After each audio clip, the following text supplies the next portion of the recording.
کیا آپ جانتے ہیں کہ مانو اتہاس کا سب سے امیر انسان ایک مسلمان تھا؟ مالی کے سلطان منسا موسیٰ کے پاس اتنی دولت تھی کہ وہ امبانی جیسے کروڑوں انسانوں کو خرید سکتے تھے۔ ایک اندازے کے مطابق منسا موسیٰ کے پاس 4 لاکھ ملین امریکی ڈالر یعنی 250 لاکھ کروڑ روپے سے بھی ادھک کی سمپتی تھی، جسے رکھنے کے لیے انہوں نے بڑے بڑے تہخانے بنوائے تھے۔ منسا موسیٰ نے نمک اور سونے کے ویاپار سے اتنی دولت کما لی تھی کہ اس کا حساب رکھنا بھی مشکل ہو گیا تھا۔ وہ جب بھی کسی سفر یا شہر کا معائنہ کرنے نکلتا تو اس کے پیچھے خزانوں سے لدے اونٹوں کا لشکر ہوتا اور وہ اپنی دولت راستے میں بانٹتا جاتا۔ منسا موسیٰ کے دور میں مالی سلطنت دنیا کی سب سے امیر سلطنت بن گئی تھی اور لوگ اس کی راجدھانی ٹمبکٹو کو دیکھنے آتے تھے۔ جب انگریزوں اور یوروپین لوگوں کو منسا موسیٰ کی اس اتھاہ دولت کا پتہ چلا تو انہوں نے اس کے بارے میں لکھنا شروع کر دیا اور اس طرح مالی سلطنت پوری دنیا میں مشہور ہو گئی۔ کہا جاتا ہے کہ منسا موسیٰ کی سلطنت نائجیریا سے لے کر موریٹانیا تک پھیلی ہوئی تھی۔ منسا موسیٰ کے حج کو آج بھی دنیا کا سب سے مہنگا حج قرار دیا جاتا ہے۔ اتہاسکاروں کے مطابق جب وہ حج کے لیے نکلا تو اس کے پیچھے 60,000 لوگوں کا لشکر تھا، جس میں 12,000 تو صرف اس کے نوکر تھے۔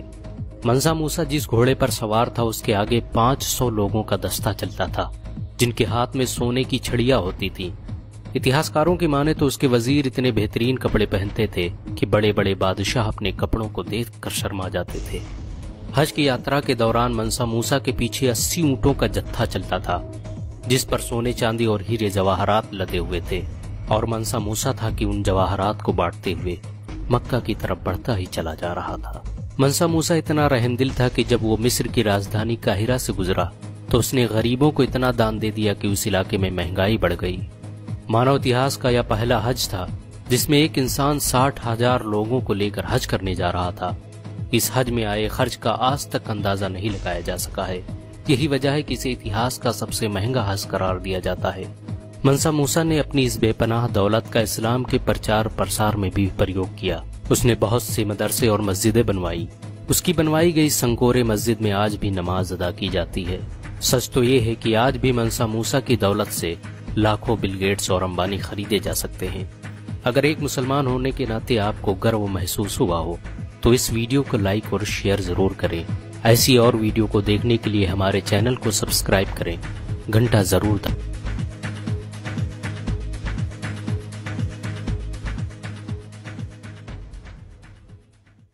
جب انسان اپنی اوقات بھول جاتا ہے پھر اسے یہ بھی پتہ نہیں رہتا کہ مٹی کا کھلونا جیتے جی تو بہت شور مچاتا ہے، لیکن جب مرتا ہے تو مر ہی جاتا ہے۔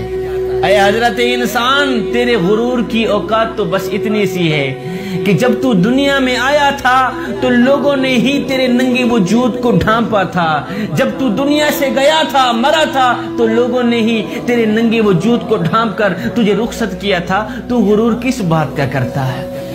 اے اللہ کے شیر میاں، جب تو زمین پہ چلتا ہے تو دھرتی تھر تھر کانپتی ہے، ہائے میرے اوپر شیر جا رہا ہے۔ اے مظلوموں پر ظلم کرنے والے، اے غریبوں کا حق مارنے والے، غریبوں کو تڑپانے والے، ایک بات سن لے، ایک دن سورج نے ڈھل جانا ہے، ایک دن زندگی کے ان حسین لمحوں نے گزر جانا ہے، موت نے آ جانا ہے، قبر میں ہم نے چلے جانا ہے۔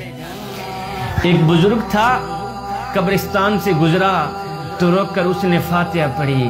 فاتحہ پڑھنے کے بعد اس نے بلند آواز سے کہا، او قبرستان والو، بڑے خوش نصیب ہو تم، بڑے خوش قسمت ہو تم، اللہ اکبر، کتنی میٹھی نیند سو رہے ہو، سکون کی نیند سو رہے ہو۔ تو غیب سے آواز آئی، بزرگ میاں، اے میٹھی نیند ہم نہیں سو رہے، سو تو آپ رہے ہیں، ہم تو یہاں سونے کی سزا بھگت رہے ہیں، ہم جو ہے ادھر سونے کی سزا بھگت رہے ہیں۔ دین کی بات پھیلانا صدقہ جاریہ ہے۔ ثواب کی نیت سے ویڈیو کو شیئر ضرور کیجیے۔